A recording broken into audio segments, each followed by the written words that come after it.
Assalamualaikum warahmatullahi wabarakatuh. Pendengar, para peminat kuliah subuh yang berbahagia,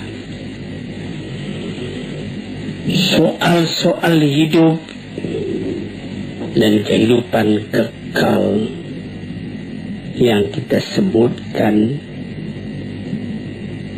sekali 2 minggu di dalam pengajian tasawuf ini belum habis. Dalam keterangan yang telah lalu kita melihat bahwasanya kepada kita telah diberitahukan bahwa hidup yang di belakang ini itulah hidup yang sebenarnya. Segala kesungguhan kita di dalam kehidupan yang sekarang, kegiatan inisiatif, kreatif dan segala macamnya itu kita tujukan dalam umur yang pendek ini, dalam masa yang sedikit ini. Kita sanggup memikul beban bagaimanapun beratnya. Kita sanggup payah, lelah, penat, sukar. Karena ada yang kita harapkan, yaitu kehidupan yang sejati tadi. Ilmu dan amalan, usaha dan kerja hanya alat untuk mencapai kebahagiaan hidup yang akan datang itu.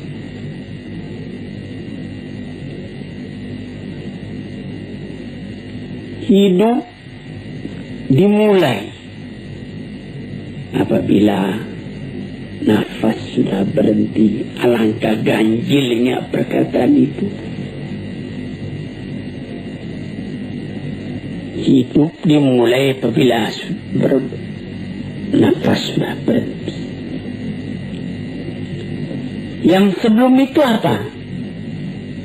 Hidup itu hanya khayal.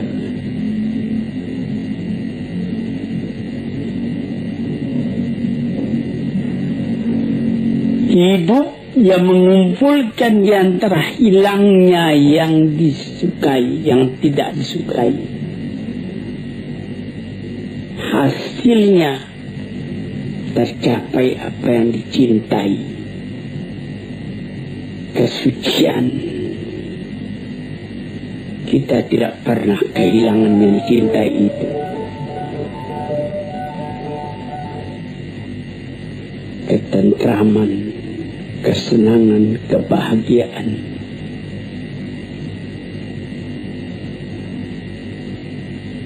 Itu yang dituju.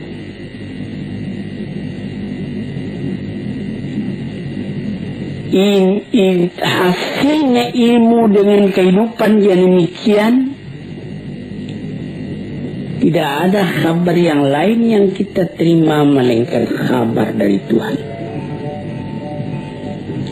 yang disampaikan dari tangan pertama dari orang yang paling sempurna akhlaknya, paling luas ilmunya,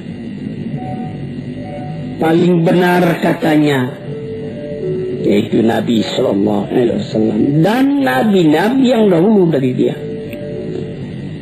sejak dari Nabi Adam, Idris, Nuh, Ibrahim, Ismail, Ishak, Yakub, sampai kepada Yusuf, sampai kepada Musa, sampai kepada Isa, sampai kepada Daud dan Sulaiman dan lain-lain.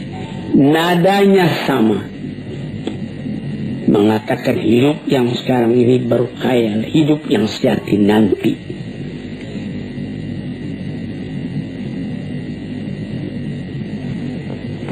Terbukti hal itu dalam hati orang yang beriman. Sehingga boleh dikatakan dari iman terjadi menjadi keyakinan. Sehingga jiwa tadi lama-lama pindah daripada bayangan kepada kenyataan, daripada khayal kepada yang akan hilang, daripada hidup yang fana. Karena inginnya kepada kehidupan yang sejati itu, karena rindunya kepada kekuasaan yang mutlak itu.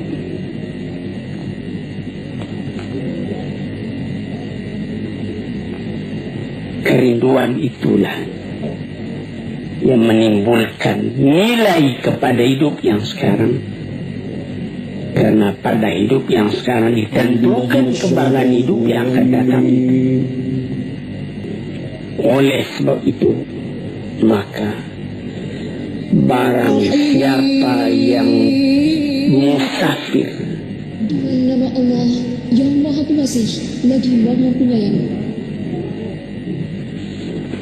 menuju kepada kehidupan yang bahagia itu, dia tidak merasakan lagi bagaimana pahitnya jalan yang ditempuh.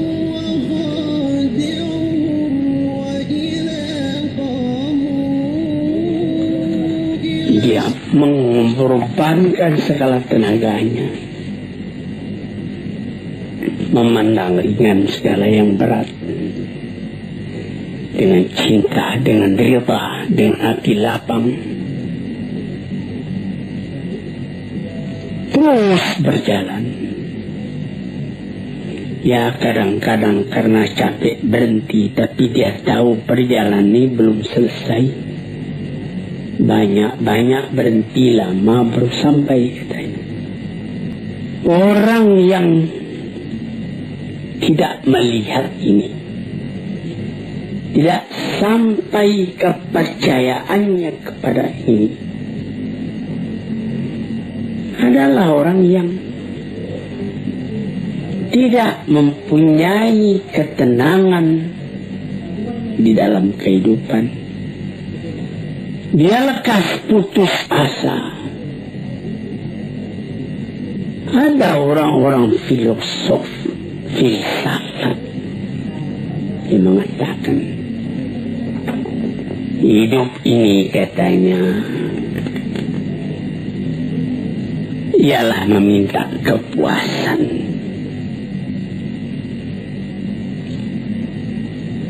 Ini ada yang disebutkan di dalam falsafah modern, eksistensialisme,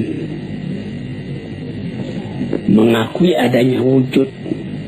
Sesudah wujud tidak ada lagi. Itu kesempatan ketika wujud, ketika ada itu lepaskan.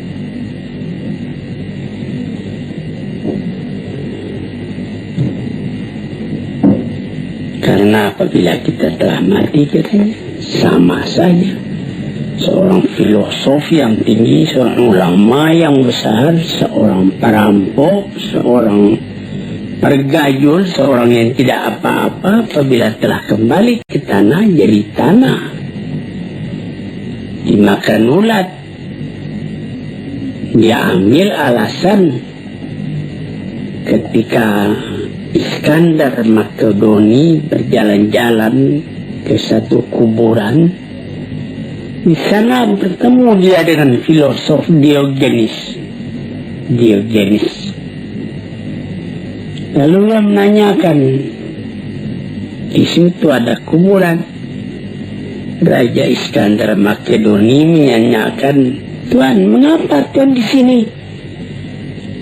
Dia bilang, "Saya sedang menggali-gali kubur.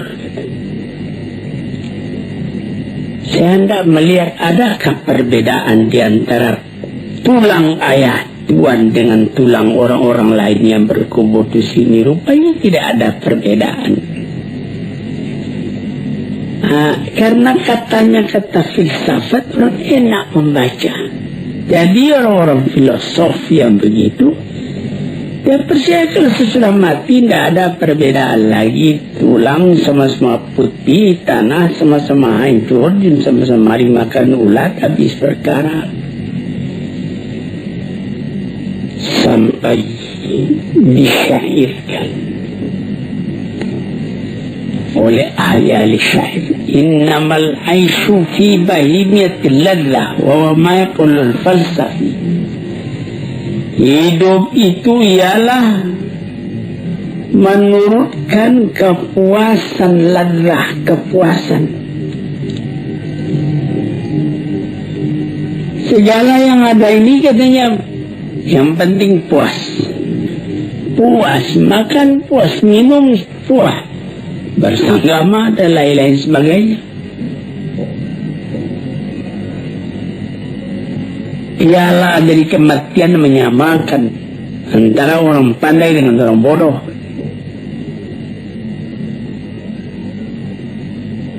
Orang-orang yang bodoh itu di bawah bumi sama kedudukan dengan orang filosof. Kalau engkau masih ragu, coba tanyai bumi itu, apa perkataannya?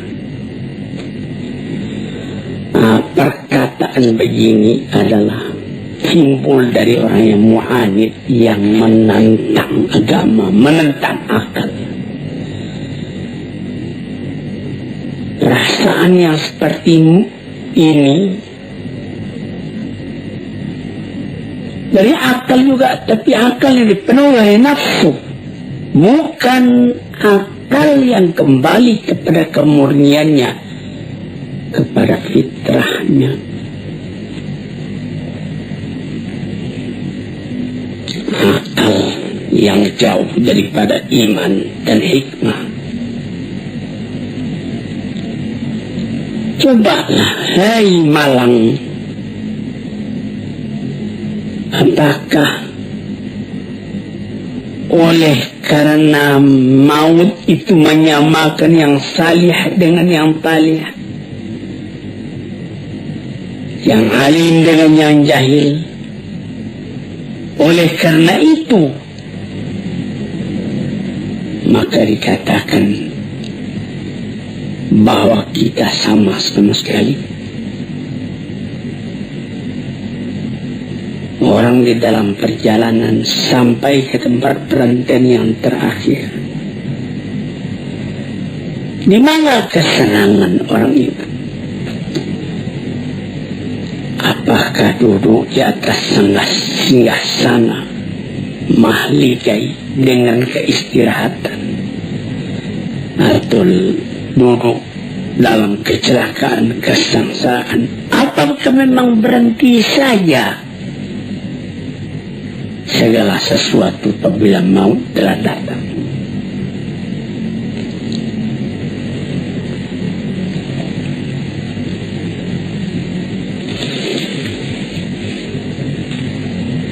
Tanyakan katanya kepada bumi, kata syair tadi. Kita sudah tanyakan kepada bumi dengan renungan dan menungan.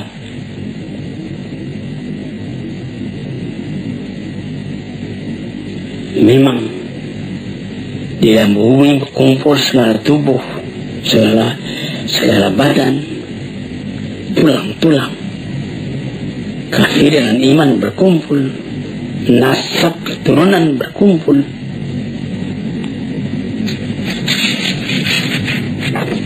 Tetapi kalau sekiranya bertiangkan hingga itu saja, guna apa agama ini semua? Apa kita semua akan memutuskan saja habiskan segala agama?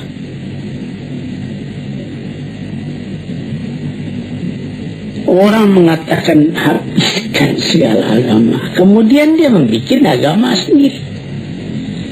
Seumpama ketika terjadi serangan besar-besaran dari Hitler menuju Rusia,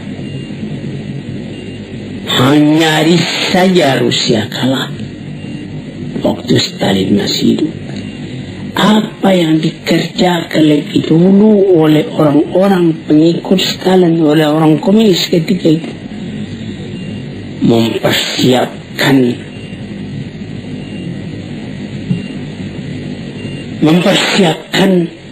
kuburan Lenin, karena di situ diletakkan di dalam keranda kaca tubuh Lenin itu.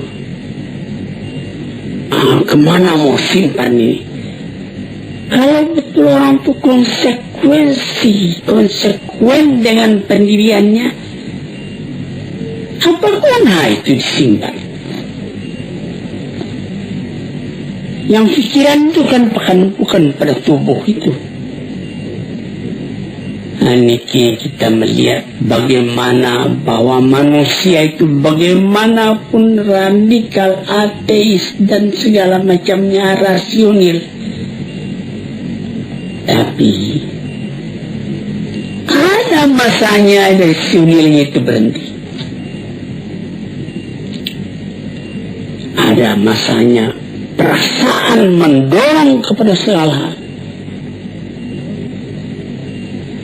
sehingga disimpanlah mayat Lenin itu, dipelihara baik-baik. Sesudah aman baru dikembalikan ke tempatnya yang asli. Datang orang berziarah bersama-sama kepadanya. Padahal kalau ditanya kepada mereka, mereka akan mengatakan sesudah mati itu sudah sama saja antara Lenin dengan pergayul, dengan perampok, dengan lain-lain sebagainya.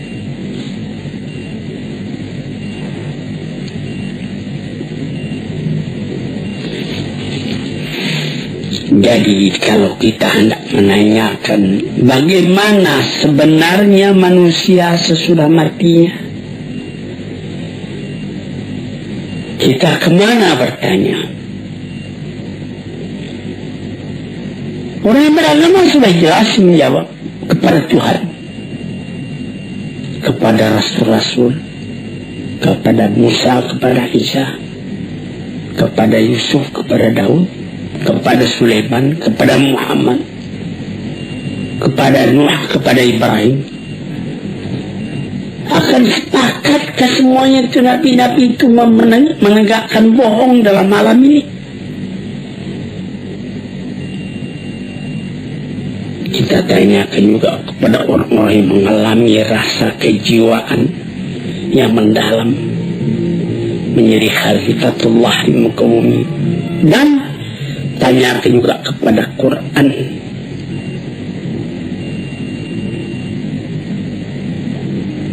Maka dan tanyakan juga kepada orang-orang yang telah berpengalaman.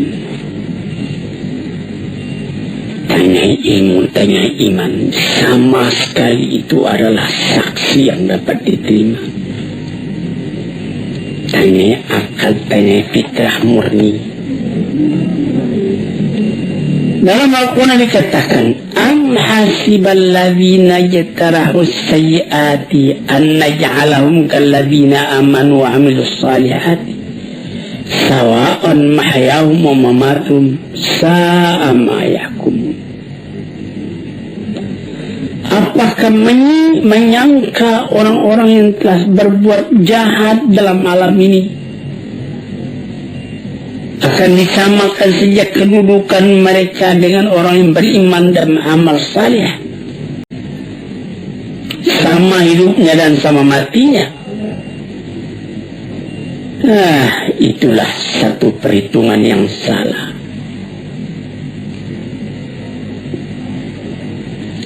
Yang dapat menyangka demikian cuma orang yang bodoh atau orang mengingkari rasa jiwa di dalam.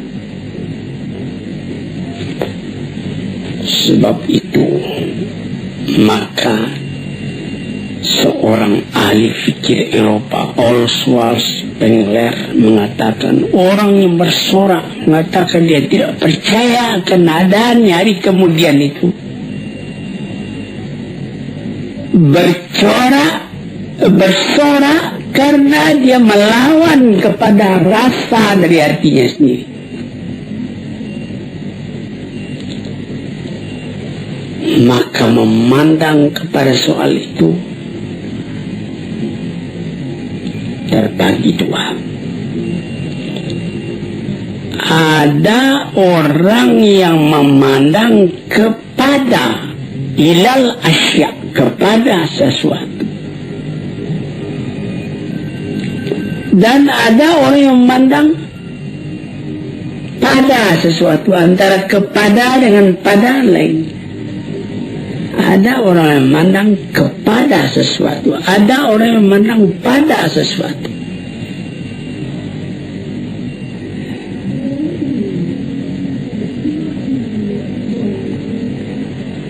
Orang yang cuma memandang kepada sesuatu, menjadikan sesuatu itu semata-mata objek, maka pikirannya dan hatinya lama-lama pecah belah. Dia tidak dapat mengambil kesimpulan. Pandangannya cuma dengan panca indera, tidak akan memberikan faedah kepadanya. Li'annahu lima faqad al-ikhtiyar awalan fa'inna faqad al-ikhtiyar thaniyan. Karena dia tidak dapat memilih sejak pertama sampai kepada yang seterusnya, tidak ada pilihan lain. Tetapi orang yang memandang pada sesuatu, bukan kepada sesuatu,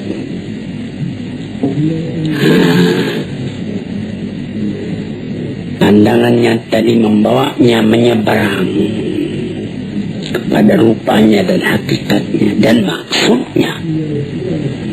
Ini apa? Dari mana ke mana? Kalau dia memandang sesuatu di harapannya itu, menjalar pikirannya tadi kepada yang lain, sebab dan akibat yang timbul dari itu. Sampai dia mengaji juga, apa arti wujud dari ini, apa hikmatnya, dan apa ilmu yang sempurna dalam ini. Tambah lama derajat pandangannya pada sesuatu itu, dapat membawanya membedakan mana yang sahih, mana yang benar, mana yang salah, mana yang kekal, mana yang fana. Dia memandang kepada kulitnya dan intinya. Misalnya, kita ambil permisalan orang yang memandang kepada sesuatu dengan pada sesuatu. Kalau dia memandang kepada sesuatu, terbujur mayat di hadapan matanya, dia lihat ini tubuh akan dimasukkan ke dalam kubur.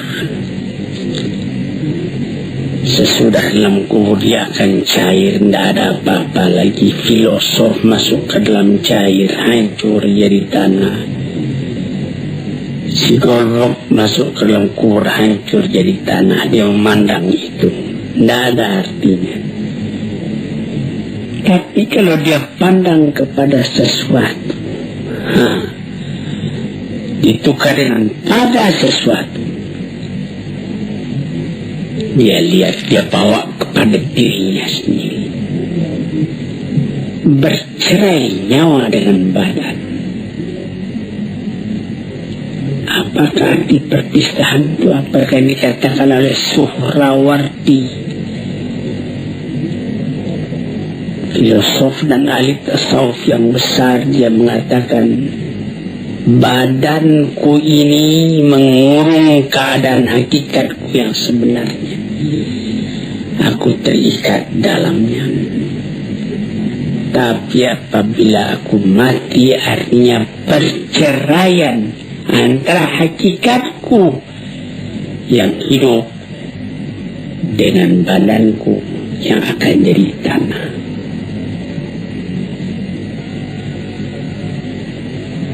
Aku tidak mengenal mati.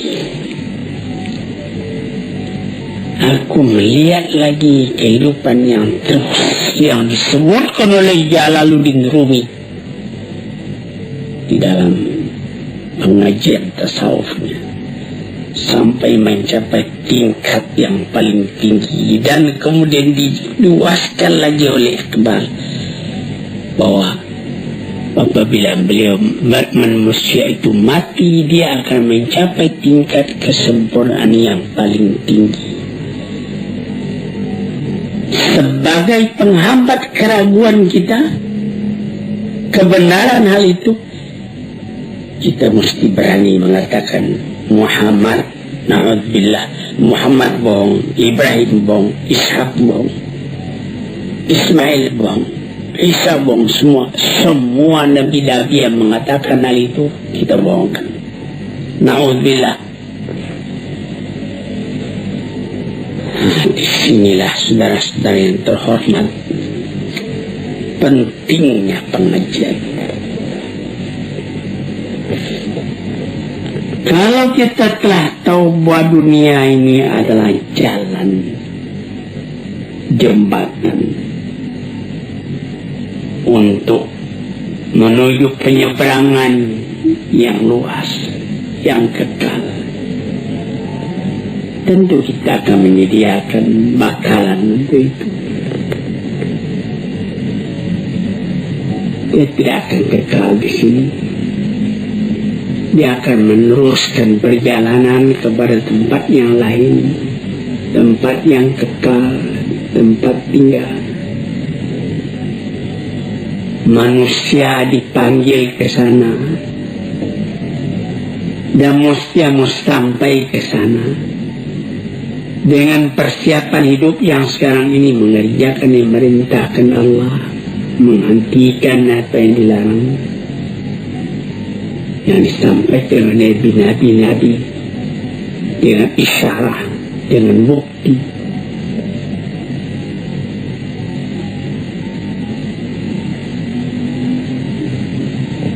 Dengan demikian baru sampailah manusia tadi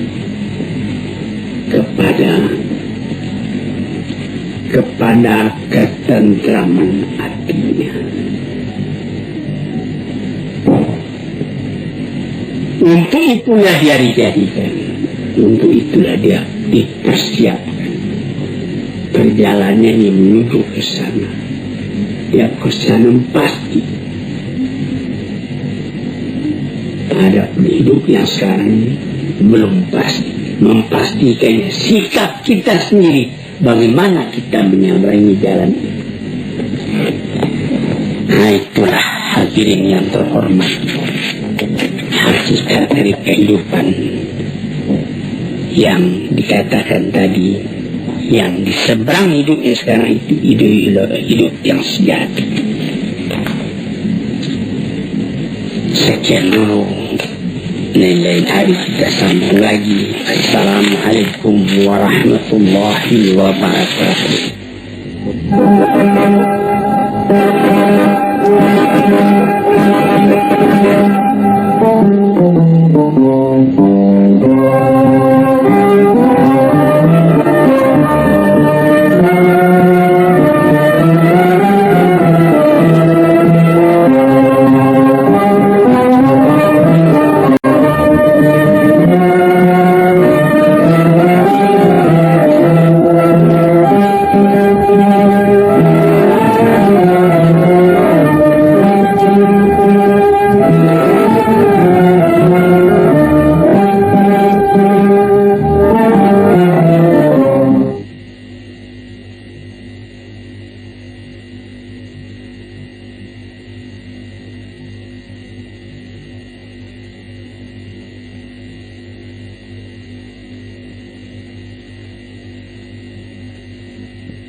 Assalamualaikum warahmatullahi wabarakatuh. Hadirin, selamat mendengarkan radio kita ini. Sekarang kita akan masuk membicarakan lagi tentang martabat kehidupan, bagian yang akhir dari para keterangan tentang hidup itu. Hidup yang kekal, yang menjadi tujuan dari segala kita yang hidup ini. Hidup yang dikejar oleh tiap-tiap orang yang sadar akan arti hidup sendiri. Itu orang berlomba menempuhnya. Itu ialah hidup sesudah mati.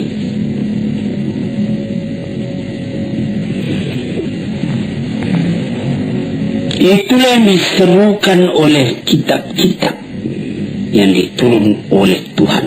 Itulah yang disampaikan oleh nabi-nabi yang diutus oleh Tuhan.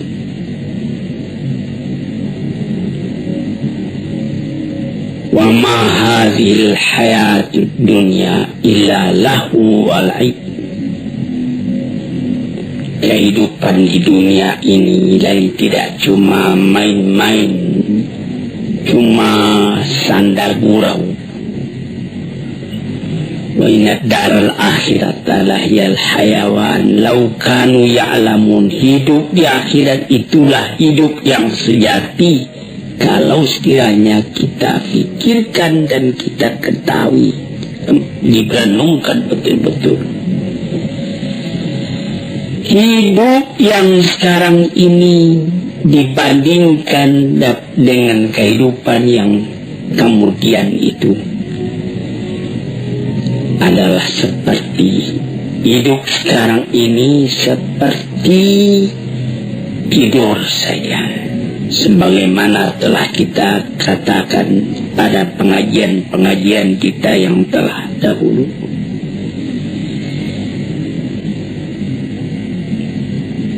Hidup yang sejati, hidup yang akhir.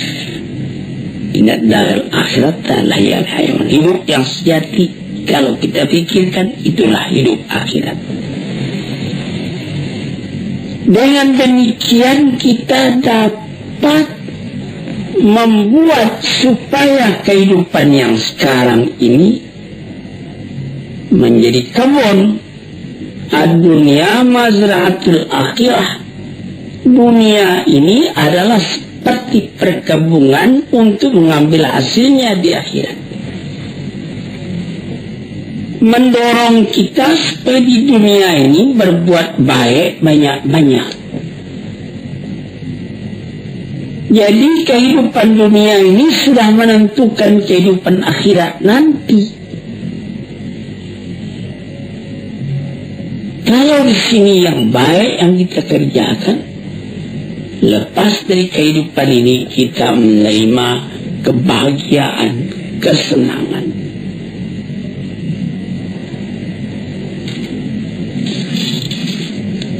Nabi Muhammad sallallahu alaihi wasallam pernah memisalkan, apa kata beliau? Mat dunya fil akhirati illa kama yudkhilu ahadakum isbi'ahu fil yami falyanzur bima tarja. Kehidupan di dunia ini jika dibandingkan dengan kehidupan akhirat, kata beliau, hanyalah seperti seorang yang mencecahkan ujung telunjuknya ke dalam air, ke dalam laut. Kemudian dicabut kembali, basah. Basah yang sedikit di tangan itulah yang hidup di dunia ini. Berapa luas lautan lagi? Tidak dapat kita tentukan berapa dalam bertambah luasnya dibandingkan dengan yang air yang tinggal di ujung jari kita tadi.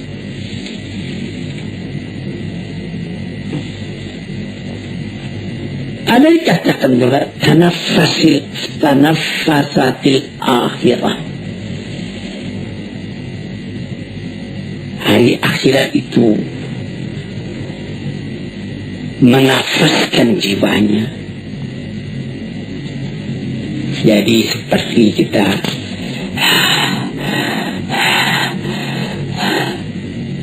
satu di antara nafas itu yang sekian ribu kali kita nafaskan siang dan malam selama hidup kita. Satu kali kehidupan itu ada nafasnya. Seumpama itulah bilangan dunia ini dibandingkan dengan akhiratnya akan kita dapati. Berapa ribu kali sehari. Begitu. Yang sekali itulah hidup. Hidup yang sekarang ini. Maka orang yang pandai memakaikannya, nafas yang sejenak itu dapat dipakainya dengan baik, dan dia beramal menurut itu, atau dia menukikkan dirinya masuk ke dalam air lautan sehingga basah ujung jarinya. Itulah bagaimana cara membasahi, bagaimana cara bernapas. Pikirkanlah, apabila kehidupan orang yang beriman, orang yang beramal salih di dunia ini merasa lapang, merasa bahagia, merasa tentram, apa jadinya kalau sekiranya dia telah lepas daripada penjara dunia ini, bercerai nyawa dengan badan dia masuk ke alam barzakh?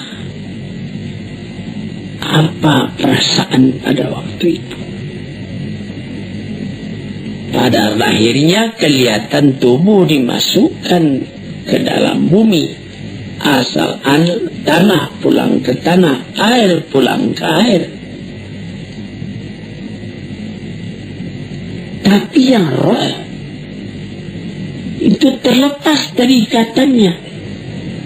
Seperti kata Suhrawardi, seorang sufi yang besar, seperti burung di dalam sangkar, dia berkicau, dia ingin keluar. Kemudian sangkar terbuka, burung pun terbang. Sangkar kosong, burung bernyanyi di tempat yang luas. Demikianlah roh apabila keluar dari badan.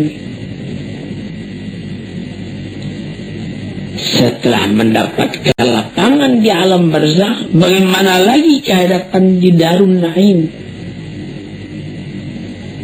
di negeri yang indah, di tempat permakaman yang tidak akan hilang. Apalagi dikatakan bahwa yang jadi inti kebahagiaan di dalam surga Jannatul Naim itu ialah melihat wajah Tuhan. Wujuhu yawma idzin nadhirah. Muka pada waktu itu berseri-seri ila rabbiha nadhirah, karena pada hari itu kita dapat memandang Tuhan. Tidak ada kebahagiaan yang lebih tinggi daripada itu. Sehingga pernah ditanyakan orang kepada Rabi'atul Adawiyah, bagaimana pandangan Tuhan tentang neraka, tentang surga? Pandangan saya cuma satu, memandang wajah Allah. Dimanapun aku ditempatkan, aku dapat memandang wajah Allah. Itu 1000 kali lebih daripada surga.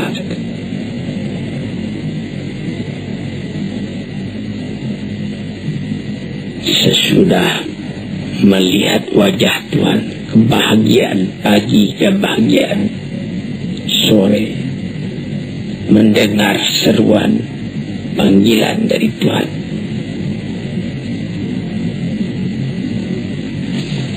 Kemudian timbullah tanya, ma sababu tahallufim an nafsi antara bihadil hayat allati la khatara laha.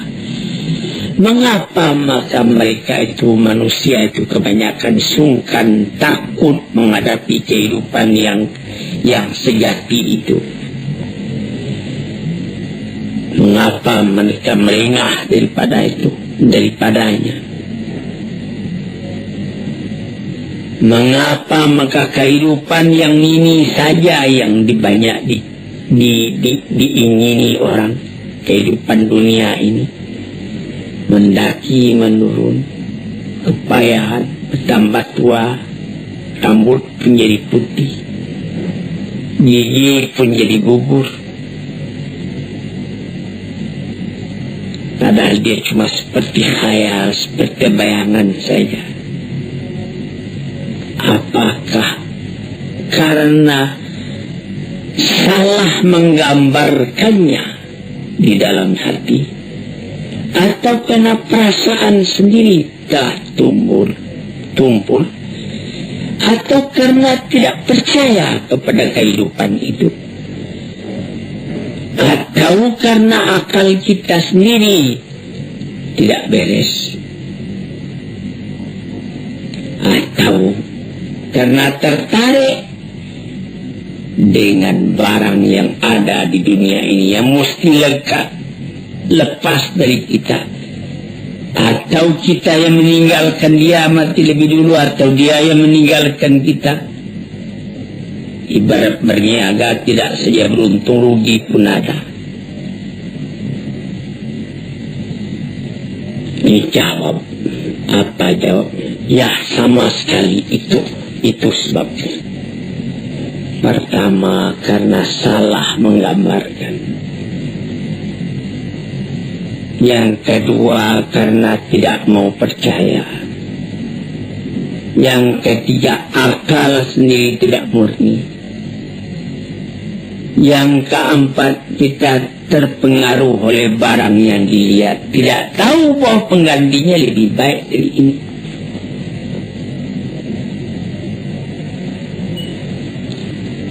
Dan sebab yang paling utama menyebabkan kita tidak memilikikan hidup demikian itu ialah ma'ful iman, lemah iman. Iman ini yang mesti diperkuat, karena iman itulah yang jadi roh dari segala amalan. Iman itulah yang membangkitkan semangat kita buat bekerja, mengerjakannya lebih baik. Iman itulah yang mencegah kita mengerjakan yang buruk. Dengan kekuatan imanlah baru terasa wibawa dari pengaruh perintah Allah dan larangannya.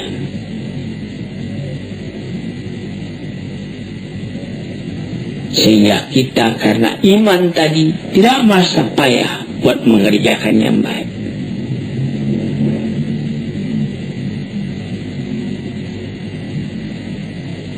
Itu. Maka apabila kuat iman, kuatlah kerinduan pada hidup yang demikian itu, dan sangatlah hati kita rasa didorong oleh iman buat beramal karena mengingat akan hari itu. hadirin para pendengar yang terhormat, iman kepada kehidupan yang akhir itu bukan artinya kita menolak hidup.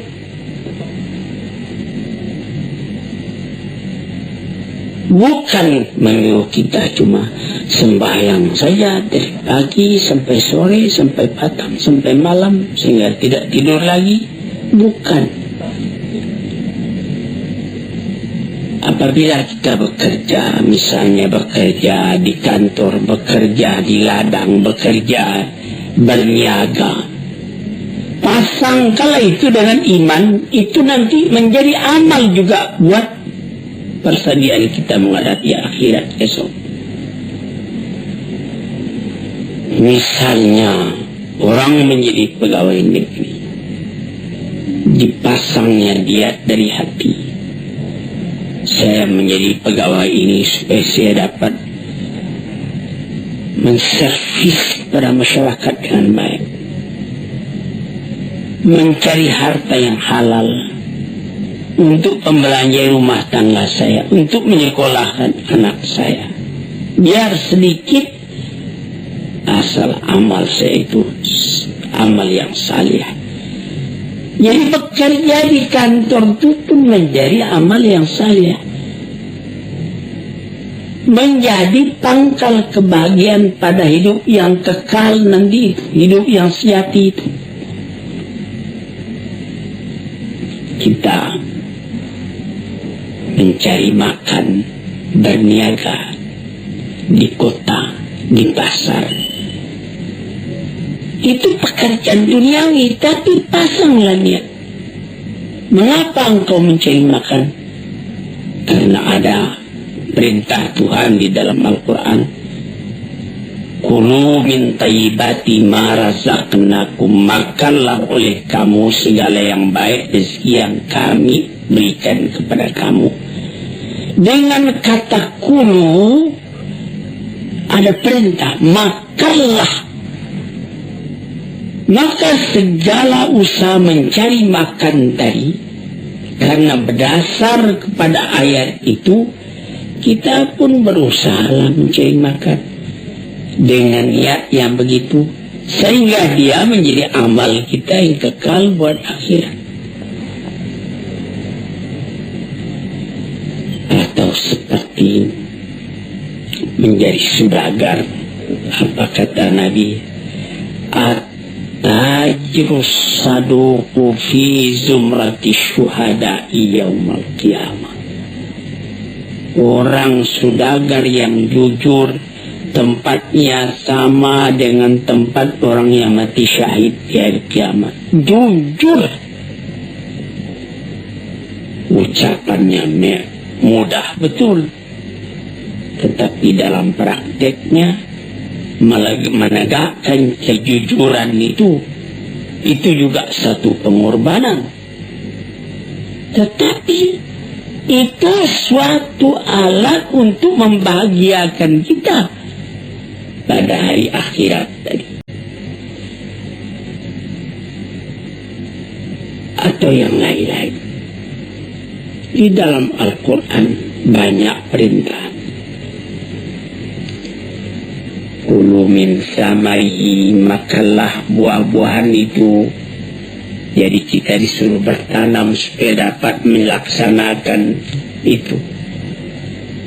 Famshu fi manakibiha wa kulu min rizqih, berjalanlah di atas dataran bumi, injak bahu bumi itu, makanlah rezeki yang terdapat dari bumi.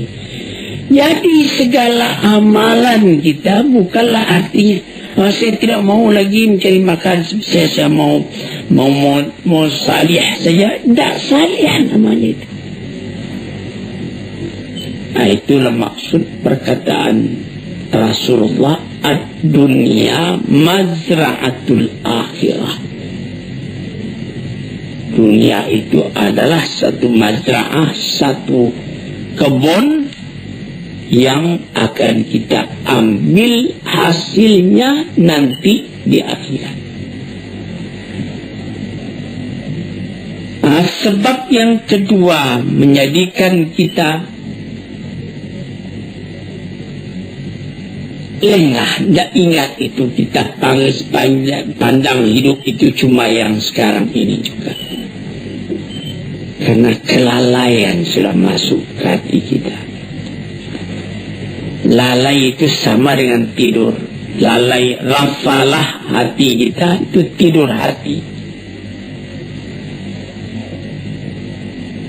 Sebab itu banyak kita lihat orang yang matanya nyalang tapi hatinya tidur.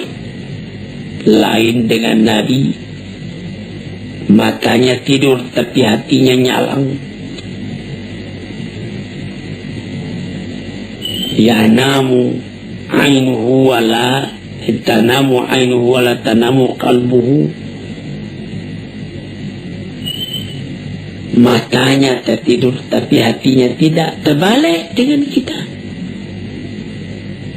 Mata nyalang tapi hati tidur. Dibangunkan, tahsabuhum ayqadhan wa hum ruqud.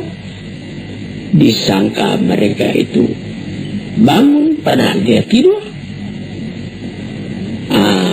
Yang demikian itu menutup akan kesadaran hati. Sehingga sama dengan tidur, malah dekat kepada mati hati. Fa'innal qalba idza qawiyat fil hayatu la yanamu idza namal badan, katanya. Hati itu apabila hidup dengan kuat, kata orang sekarang menghayati, hati itu menghayati, dia tidak akan tidur walaupun badan tidur. Cobalah perhatikan. Orang yang biasa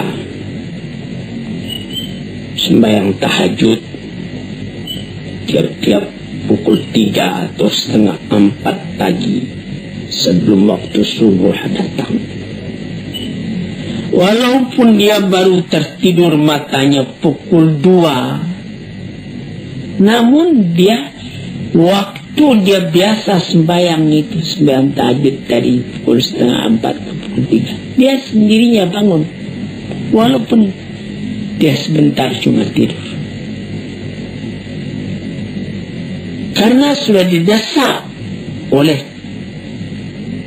satu kesadaran batin, sehingga lebih dulu bangun hatinya daripada matanya. Itu dapat kita perhatikan. Tapi kalau orang yang memang hati itu yang tidur, sampai kepada mata juga tidur, kadang-kadang berlarut-larut saja, maghrib tidak, isya tidak,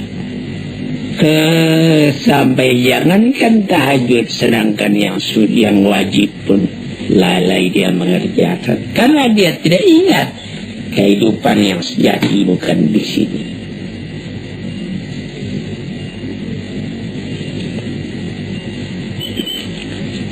Oleh sebab itu maka hidup yang sempurna itu telah dituntunkan oleh Nabi kita sallallahu alaihi wasallam.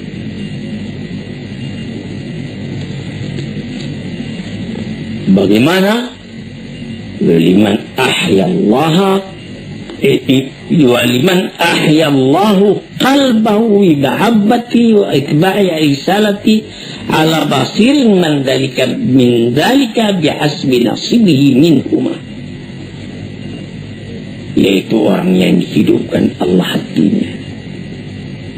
Bagaimana Allah menghidupkan hati? Dengan perasaan cinta kepada Allah. Kalau cinta kepada Allah, in kuntum tuhibbuna Allah fattabi'uni, kata Rasul. Kalau engkau betul-betul cinta kepada Allah, ikutlah aku supaya cintamu itu bisa berhasil.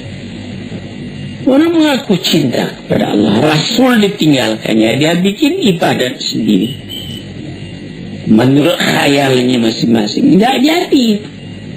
Rasul itu yang telah dipilih oleh Tuhan buat menjadi utusannya, menerangkan mana kehendak Tuhan.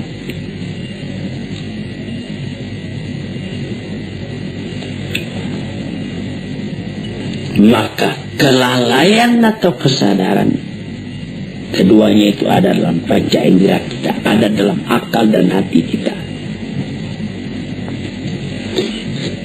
Kesadaran hati atau kelalaian hati sama juga dengan kesadaran badan atau kelalaian badan.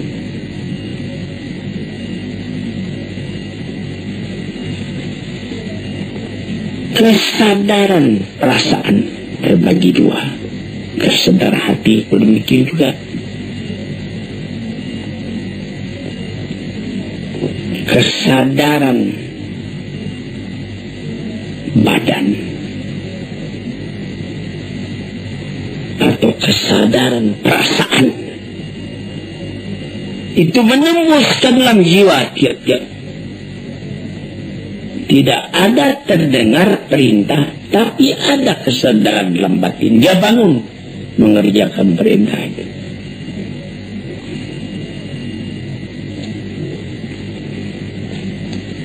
Sebab itu maka apa saja pekerjaan yang kita kerjakan haruslah ada kesadaran.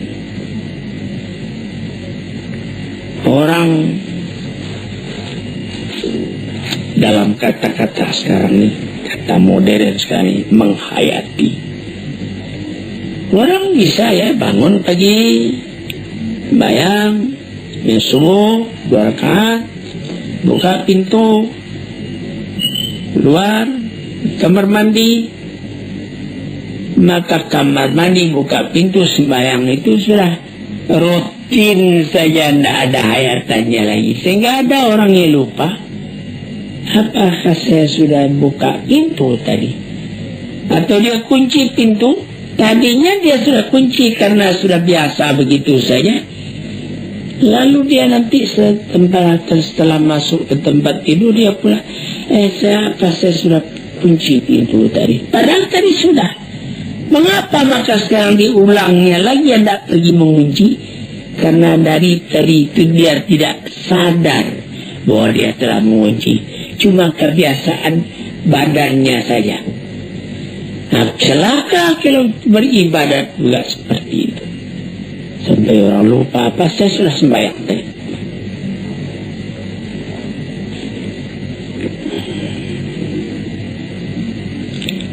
Hadirin yang terhormat, saya rasa untuk keterangan pada hari ini cukup sekian. Moga-moga Allah memberikan ketenangan dalam pikiran kita sehingga kita simpulkan kehidupan yang sejati itu. Itulah yang tujuan daripada perjalanan kita di dunia ini. Assalamualaikum warahmatullahi wabarakatuh.